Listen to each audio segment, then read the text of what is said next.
This gorgeous spot near Sedona was a huge circular site with big boulders outlining the edge. I point that out on purpose. More on that later. It wasn't as powdery and it was tucked in closer to a hill. We hoped we could escape the wind here. On our way there, the lady I was supposed to be working with sent me a picture of an official letter she received from a district ranger in the Coconino National Forest. The letter stated she must cease to conduct commercial activities on their land. The main reason we came out here was for me to work this retreat. And yet again, I was preparing myself for it not to happen. To help me through these frustrations, I focused on the beautiful landscapes and the fact that we were out here in the first place, even if the wind kept blowing out our kitchen stove. But hey, fun fact, Sedona is one of only a few locations in the world where the golden arches are not golden. On Veterans Day, we woke up to a consistent whooshing sound very close to our site. Brian opened his door to investigate, and we saw hot air balloons. I jumped out of bed and grabbed my GoPro to take a time-lapse of them blowing up. I was standing there in awe of how giant these balloons were going to be. I broke out my longest-reaching lens and had so much fun capturing these photos. I imagined what their view must be like.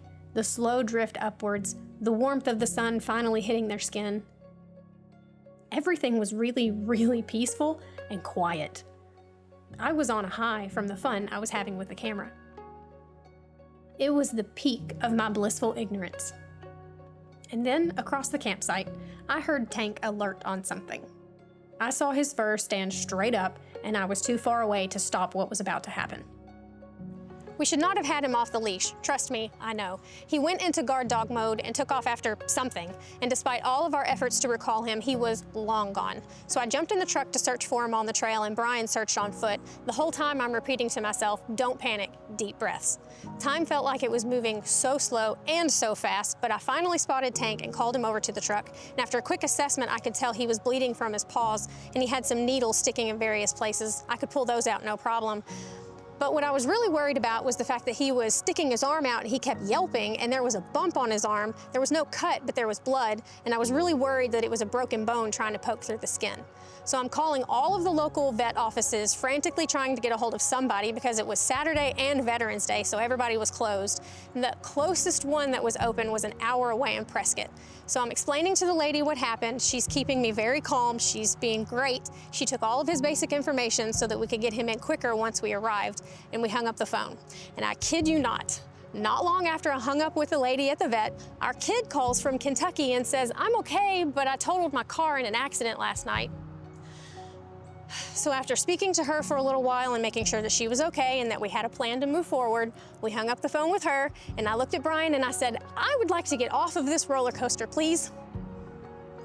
So once we got to the vet's office, they triaged his situation, and luckily he was stable enough that they were able to take care of the more severe cases first, but this meant that Brian and I had to wait all day for him to be evaluated. We honestly didn't care. We were just very glad that he was in good hands. They told us that we didn't have to wait in the building, but because our campsite was an hour away, we didn't feel like we could just leave the area. So instead, we just wandered aimlessly around Prescott. This was not how we intended to spend Veterans Day. Thank you for your service, Brian. Here's some stress and an emergency vet bill. Enjoy! Tank had this prickly pear needle lodged in the muscle. They had to put him under anesthesia to cut it out, but thankfully it came out in one piece. I was incredibly relieved to know his arm was not broken. I want to say a huge thank you to Yavapai Emergency Animal Hospital for taking such great care of our boy. Tank, I'm sorry that it has to be this way. But in the 2 seconds that you had your cone off, you pulled your stitches out. So now, I have to basically imprison you in the trailer. I've never seen something dishearten this dog as much as this cone of shame. His poor spirit, he hates this thing. I'm sorry, doggy. At this point, I was ready to give up. I was ready to go back to Kentucky and crawl into a cave. But thankfully, I have an amazing husband who keeps me sane. My friend Laura also gave me some advice. She said, "What does the word surrender bring up for you?" What if everything that's happening right now is exactly as it needs to be? So it's Sunday, the 12th, and it's supposed to be the first day of the retreat. But I never received updated information about the itinerary after the letter from the district ranger. I had been keeping her in the loop with what was going on with us. She had responded with sympathy and encouragement about the situations with Tank and Kate's car, but still no info about the retreat. And with all the other things going on, my attention was definitely not on the retreat anymore. I told her I was sorry that things didn't work out, and I truly didn't know what else to do to make this happen. To make the most of what was left of our weekend, we decided to drive and explore the town of Jerome. We really enjoyed this historically significant little mining town. The Visitor Center Museum had so many colorful rocks and minerals. They had an exhibit about Jerome throughout history via the art of photography. The camera display showed pricing that made me really jealous. And look at that giant vacuum cleaner from 1916. It makes me appreciate my rechargeable handheld Dyson. We drove up the hill from the visitor center and walked along Main Street. It might be boring not to have any plans when you're in a place with so much to do, but for us it was a welcomed reprieve from decision fatigue. We could go at whatever pace we wanted and admire all the architecture along the way. We both really loved the feel of Jerome. Lunch was really tasty and colorful at Vaqueros Grill and Cantina. Then I ate my feelings in the form of ice cream again. But I didn't take a photo this time. I just sat there and enjoyed it. That scoop of Rocky Road from OJ's Copper Country Fudge was life-giving. I didn't even care that it was chilly outside. Ice cream solves everything, right? Then we couldn't believe our eyes when we saw the Euro motorcycle with the sidecar. That's the exact make and model that Brian wants as our quick get-around vehicle after we get the big rig. We had been doing some research about them before we started this trip, so it was really cool to see one in person. Temperatures fell as the sun was blocked by the mountain. We hopped in the truck and drove around the area. We ended up at the Gold King Mine ghost town. They were getting ready to close, so we didn't pay to go through the town, but it would be fun to come back.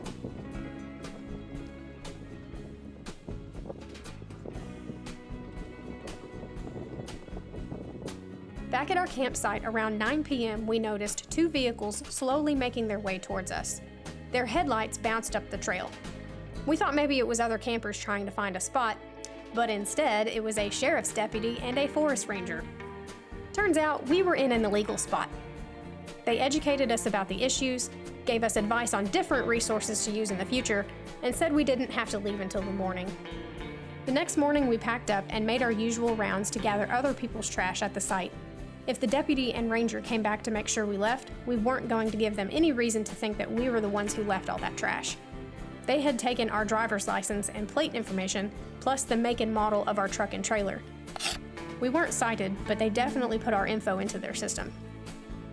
Good morning, everybody. We have learned a valuable lesson. The resources we have been using are not enough to tell us whether or not we are in legal spots. So, we're going to get better at that. This looks like a designated campsite.